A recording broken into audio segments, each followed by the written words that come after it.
and then it starts screaming like it's alive. And then one of the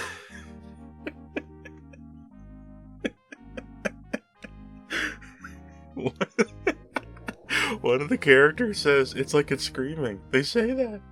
They say it's like it's screaming. The little drone. They're talking about it like it's a person.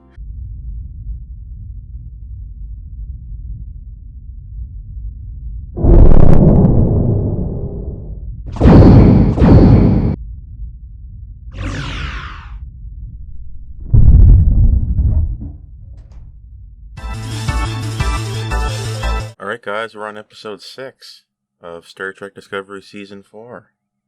Can you believe it? There's about 13 episodes, I guess, in this season, so we're practically halfway. And might I say, the series is coalescing into nothing. It is coalescing into a void, much like the void present in this episode. Stormy Weather is an episode largely about nothing. There is a tiny nugget of a philosophical question here, buttressed on either side by nothing and nastiness. Maybe you can guess I didn't love this episode. It wasn't the worst. It wasn't as bad as episode 2. But this is joining the ranks of the episode anomaly in that it is one of the episodes that might be pointless. Alarming that we can have a 13 episode season, which is at best half a regular season from back in the day, and like we can have 2 episodes that kind of don't need to be there. We only got 13, guys. Are we that strapped for ideas that we're just making shit up at this point? We're just like, let's just have a plot where this happens, and then we'll write it after the fact so that the plot can take place.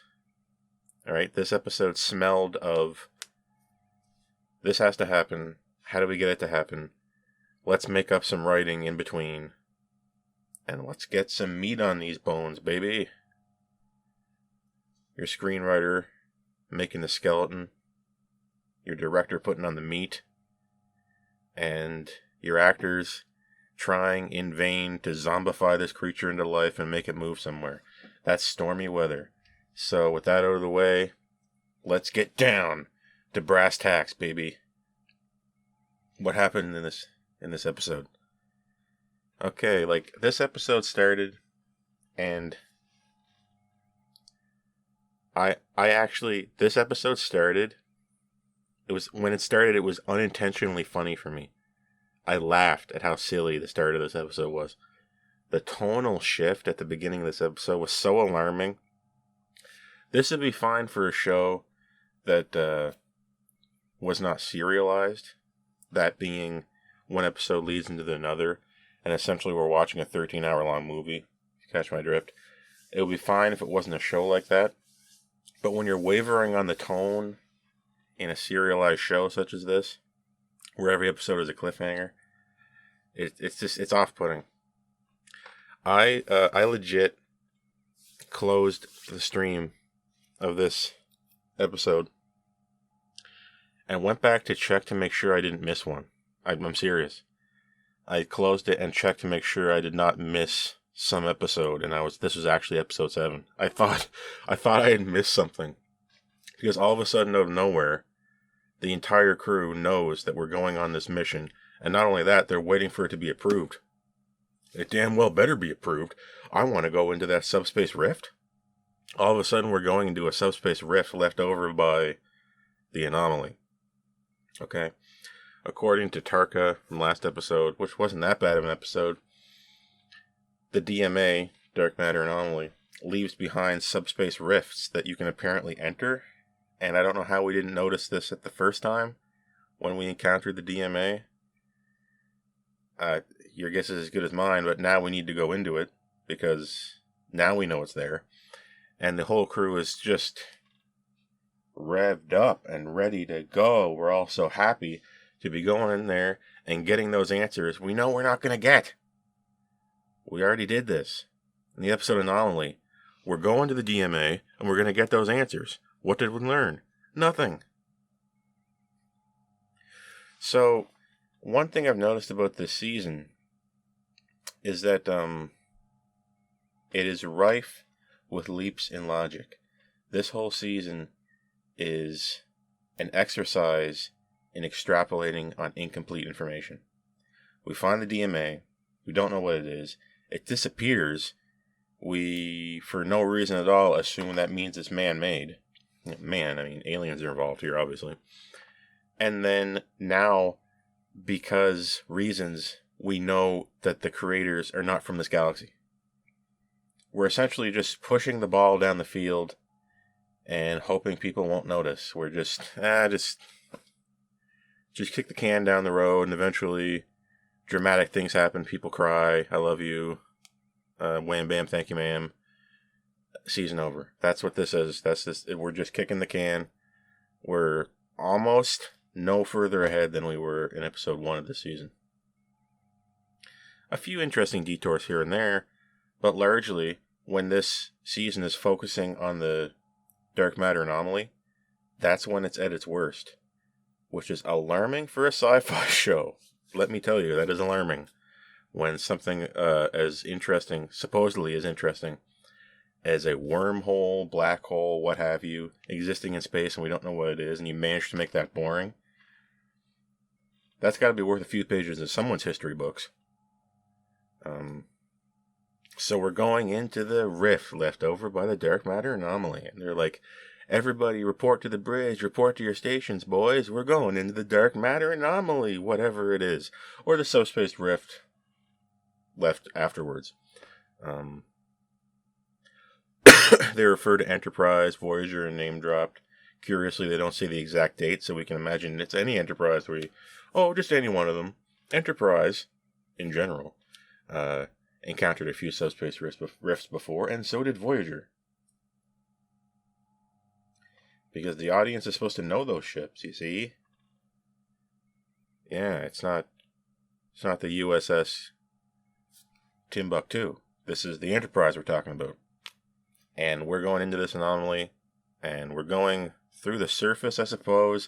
It's a little bit of a bumpy ride, and then everything is smooth. And they're not feeling anything. And multiple crew members remark that, we should be hearing something. There should be something there. You can't have space with nothing in it. So, they send out a dot. Now, if you don't remember, I'm sorry to have to remind you, a dot is all of a sudden the little humanoid-looking drones that ships just have. The Enterprise had them in Season 2, and Discovery still has them, and it is so... oh my god. The dot is so at odds with the design of every other thing in the show. It is so out of place. It is so much a product of children's television. It looks like something you would find on a website to guide kids around to a web portal to learn interesting facts about wildlife in 2004. That's what a dot is to me. It does not match at all with the design language of the Discovery, and I wish they never showed up. But they send out a dot, and they're going to use it as a drone, and they're going to try to detect what's going on outside there, inside the subspace anomaly rift. And then it just starts blowing up, and then it starts screaming like it's alive. And then one of the...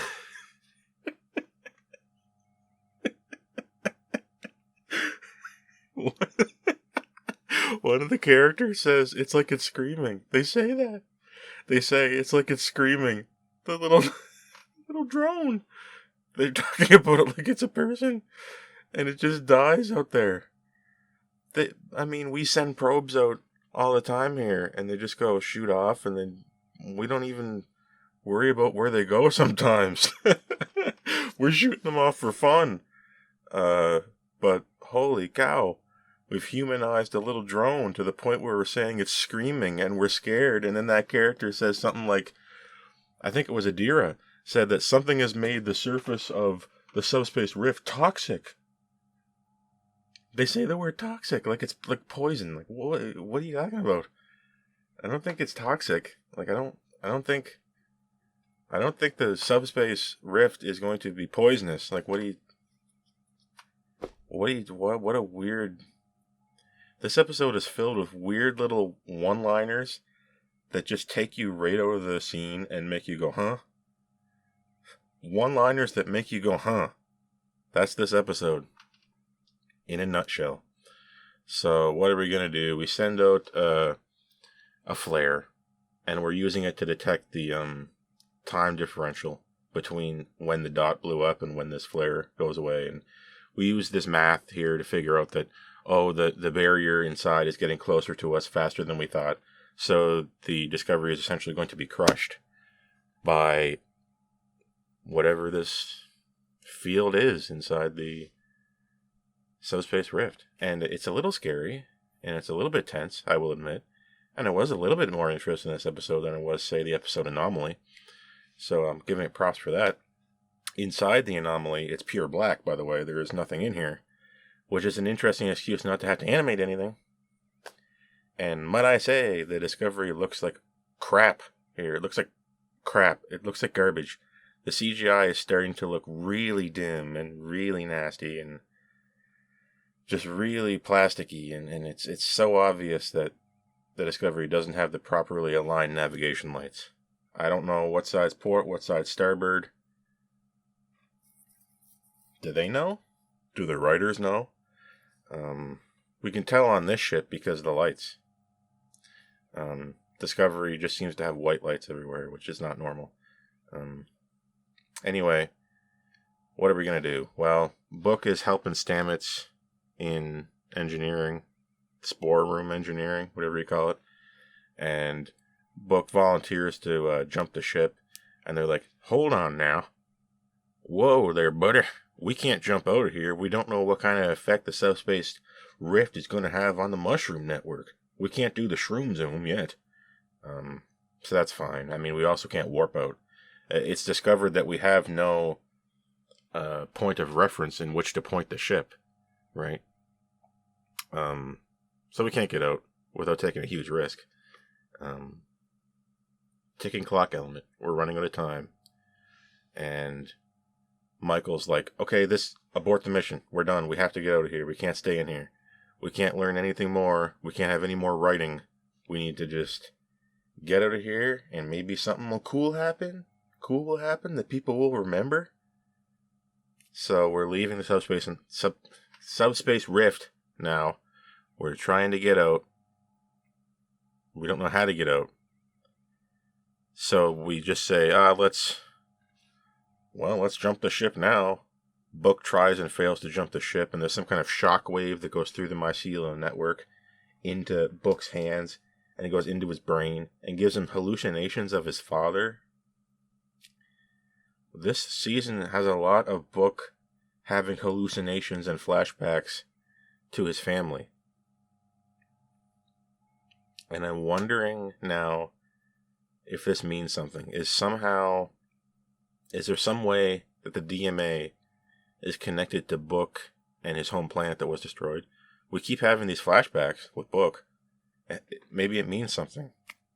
Then again, it wouldn't be the first time in this show that plot points were brought up and then completely discarded at the soonest convenient time. It wasn't the first time this has happened, so maybe it's just a red herring. So what are we going to do? Can't jump out. Zora, which is the name of the computer now, if you didn't know. The computer of the Discovery is called Zora. And it's developing emotions. It's becoming sentient in about 5 seconds. And Gray, the Trill character from before, in his new body, which is a synth body, is playing some kind of game, like chess or something, with Zora, the computer. And we discover through this interaction that the computer is scared. The computer is scared of being in the subspace rift, and it's confusing the computer the, com- the computer's having a hard time reading the sensory information of the ship. The computer's confused. Well, we better delete that in 1 second flat.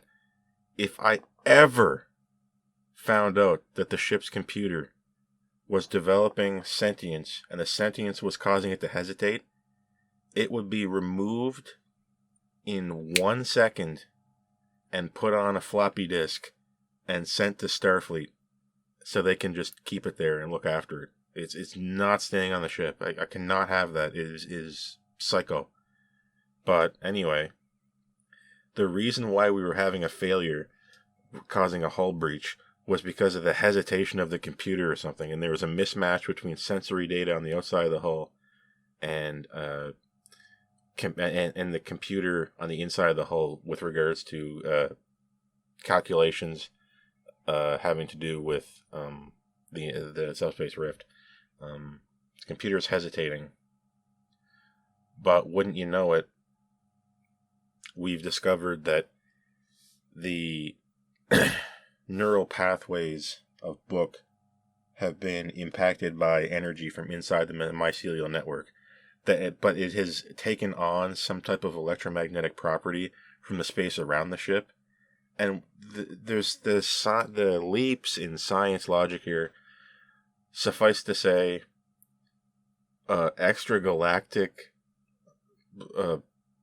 molecular data is present in the neurons of Book, and we look at that and we figure out that the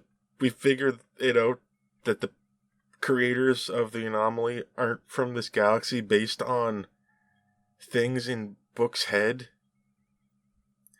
Even Stamets doesn't know what to say. Stamets just calls it science. I don't know. They're like, what happens now? And Stamets just like, science. Which is something that happens a lot in like post-2017 Star Trek. People just say, I don't know, science. What do we do now? Some math. So, again, the same guy in the episode Anomaly who came up with the idea of surfing to get out of the way of the DMA, the same guy who figured that out, figures out that we can use sonar in space, guys. It's sonar in space again. This is JJ Trek. Sonar in space. So, what we're going to do is we're going to send out an electromagnetic ping and then see where it bounces off, and then somehow that correlates to Book's head data, and then we can figure out if we match the resonance with the shockwave Book got, we can figure out the distance to the edge of the subspace rift, and then we can convert that to audio data, and then we gotta hear the ping when it comes back. Oh, guys, that's all we have to do, right? Confused? I was. Anyway, somehow this lets us get out of find the direction out of the subspace rift, but listen, we don't have enough time to go all that way. We're going to be dead before then. So what do we do? Do you remember the TNG episode Relics? A classic episode of TNG. But in that episode, spoilers, we find Scotty inside a shuttle of some sort, or starship, I can't remember which. And he has been trapped in the pattern buffer of the transporter for like 70 years. And then they beam him back in from that data, and sure enough, he lives. Very dangerous to do this, okay? It takes an immense amount of computing power to store the atomic placement of every particle inside an organism's body with floating point precision inside a holographic digital image. Okay, the computing power it takes to store that in an accurate way, accurate enough so that they can be beamed back alive, is astronomical. So when they beamed back Scotty, there's a significant chance that what they beamed back would be a pile of garbage. Like, it wouldn't be him anymore because of bit rot, data loss. It's not a perfect resolution thing. When you were transported, you were dumped into fast memory RAM of the computer, essentially, okay? It's not meant to stay there forever. So it's a pump and dump of data into the computer, out of the computer. It doesn't stay there for any significant amount of time because it can't, because the computer is not powerful enough to store all that at one time. However, it is the year 3100 and something in this season of Discovery, so maybe we figured out how to improve computer space for transporter pattern buffers. Maybe. So anyway, our idea to survive this without the shields, which are being eaten away, is to transport everybody into the computer of Discovery. And then Burnham would stay with the ship, turn off the life support, put her spacesuit on, and go with the ship through the heated plasma barrier because of the friction with the plasma, because we don't have shields. And everyone would be safe because they'd be stored as data. And we just rely on the computer to fly us through and hope that the newly compromised computer just teleports everybody back into where they were without any hesitation. So in the process, we've done a real number on the ship, going through all that friction of plasma without shields. And we've done a real number to Michael, because she looked like she was shitting her pants sitting there trying to withstand the pressure and the heat without the shields. But her spacesuit was on. So it wasn't all bad. I mean, the computer sang her a song to help her through it, which, might I add, sounded awful and made me feel worse and was just miserable. But the ship survived. We're no further ahead. Actually, Discovery has gone backwards. Discovery now is in dry dock, I guess, and it's just being refitted again, just because it was destroyed that bad. And what did we learn, really? Well, not much, other than the fact that we still don't know who did this, but we know they're far away. Great. That's great. This is great. This is a really good episode. And I know I want to rule on the merits and not suggest what it should have done. Coulda, shoulda, woulda. Isn't worth much around here. But it would have been cool if they had found like a ship in there inside the DMA, maybe. Maybe they found a little alien artifact and the ship's computer can't identify where it's from. So they're saying, oh, well, maybe this is from another galaxy. Well, maybe. I mean, we have this physical piece of evidence. We have a prop. I think a lot of this writing is based around the idea that we don't have to build props anymore. Just look for that. I think we're running out of money. And I think we're writing a plot that doesn't make use of a lot of unique items. Or we could have found something in the DMA if we had spent our money wisely. So that's stormy weather. And the weather was stormy. And the episode was bad. There was no real B plot and there was no real C plot. It was mostly just A plot. Everything kind of tied together. A real ship in a bottle episode, if you catch my drift. The episode could have been a lot worse. It also could have been a lot better. It's far from the bottom of the barrel with regards to Discovery, though. There was really no interesting pieces of music in this episode to me. Nothing really stood out. Just a bunch of noise, really. So the sound was a bit of a stinker.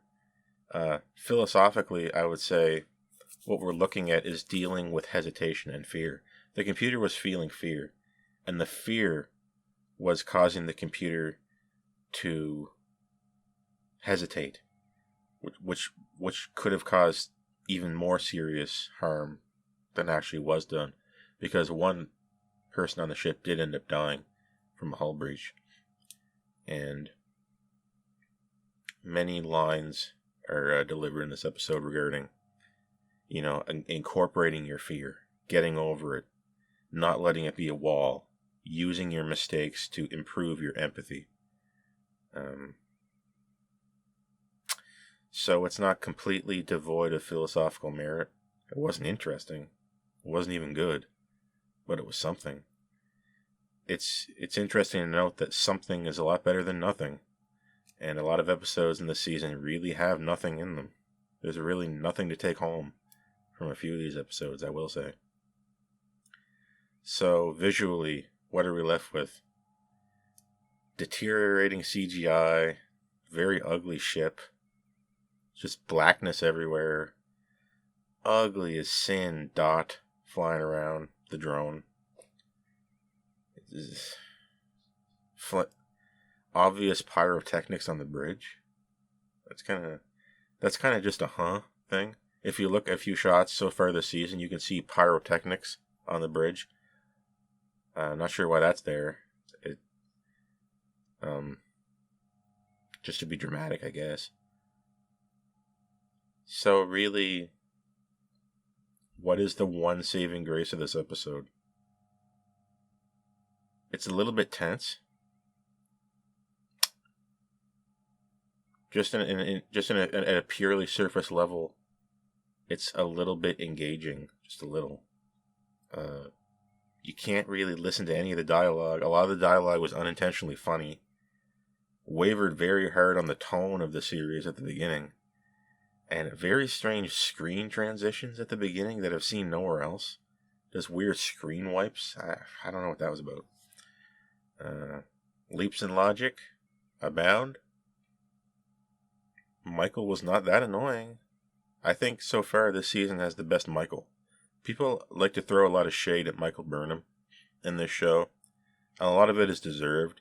But I think that when she became captain, her attitude really improved a lot somehow. It feels a lot more natural for her to be captain, even though it's insane. Do you catch my drift? So Michael's not killing me this episode, at least. Take it or leave it. We're gonna have to go with.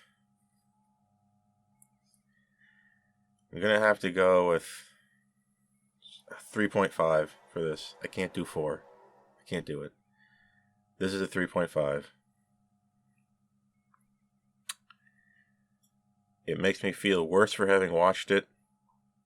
It's not absolute poison like Anomaly was. Episode 2, for those who don't know. And overall, objectively,